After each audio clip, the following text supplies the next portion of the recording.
Africa, my heavy hitter tonight is one of the guys overseeing our favorite mode of transport, especially after one of those rough nights. You guys know what I'm talking about, right? Well, we all are familiar with Uber. Alon Lits joined Uber as its first general manager in Africa in August 2013. He currently manages African cities, Cape Town, Durban, Joburg, Pretoria, Lagos, Nairobi, etc. These guys have been growing in leaps and bounds all over the world. He handles and manages those operations here in Africa. What an awesome concept. How did it come about? So our co-founders, Travis Kalanick and Garrett Camp, were in Paris in 2009, in the middle of winter. Paris in winter is obviously a charming place, but it's not the best if you're walking through the snow looking for a taxi. Yeah. Both are entrepreneurs, both are engineers by way of background, and they thought there has to be a better way to do this.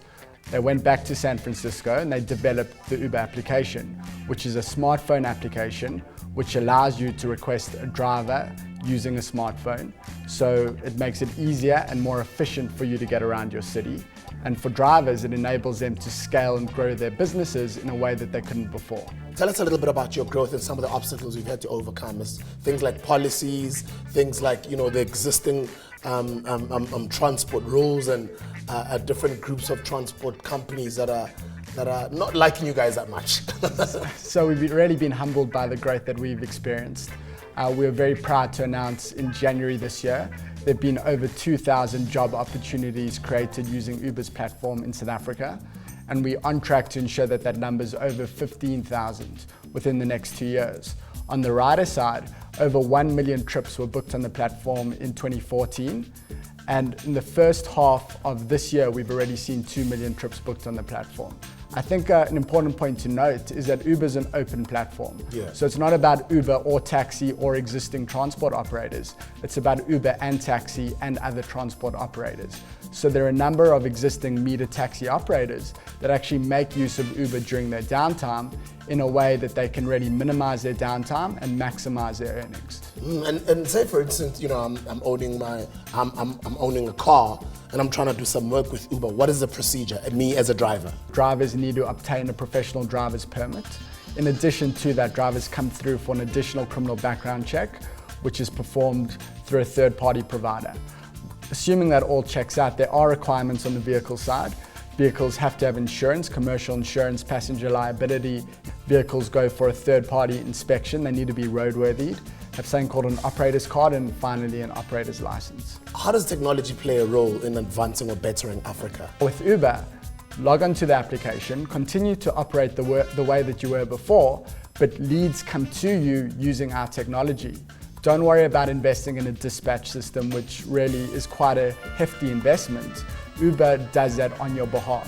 We market the product, we offer free rides on your behalf, and you as a transport provider benefit. And then what type of monies are the drivers making at the moment? So it really ranges.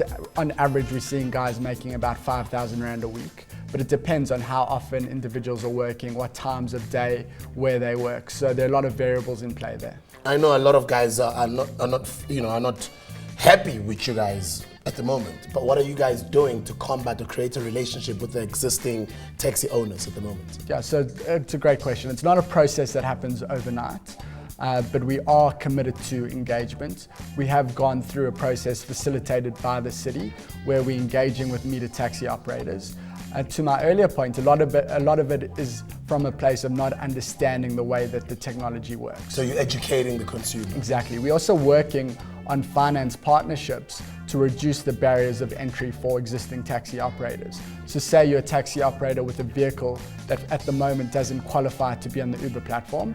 We're hoping to close some deals in the coming weeks that would give that individual access to finance to reduce those barriers. And I think the biggest impact that we're having are on the driver partners. Each of those 2,000 drivers that I mentioned have a story. They're supporting their families, they're making their lives better, they're entrepreneurs, they're CEOs of their own companies. The car is their office and they're growing that business case. Lovely, Uber. I've got a wonderful audience of young professionals, young entrepreneurs who might have a question or two for Alon. Anybody with a question? You mentioned something about opportunities, so I just wanted to check what requirements do one needs to have? The biggest restriction is a professional driver's permit. to obtain a professional driver's permit, you need to have a driver's license for 3 years, be medically fit, and have a clean criminal history. So provided those criteria are met, the barriers to entry are quite low.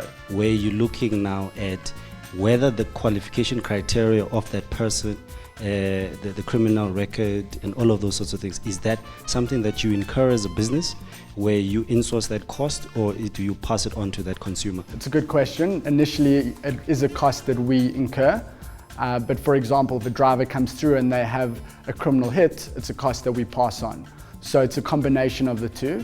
But as the business evolves, that may change. Lovely. And quickly, as we close it off, people want to find out more information. They want to sign up with you guys' website. How do they get in touch with you? So the best way is to email at partnersjoburg@uber.com.